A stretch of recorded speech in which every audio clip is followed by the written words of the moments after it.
nag-release po ng statement ng PDP Laban just an hour ago, dinedenounce po nila yung use nyo raw po ng party name doon sa letter sent to SP Cheese. If I may read, Pimentel no longer has any legal or moral right to use the name PDP Laban because the COMELEC has ruled the finality on March 2023 that the group led by PRRD is a true and legitimate PDP Laban. Therefore, only the group led by Duterte has the right to use the party name. Sir, kuha lang ng reaction niyo po. Thank you.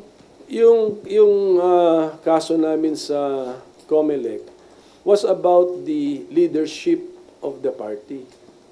Sira pala ulo nila, sasabihin nila sa akin na hindi pa nila ako kinikick out sa party.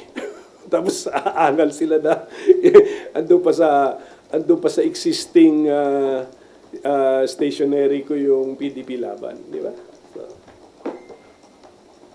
So may karapatan pa kayo, sir, na gamit?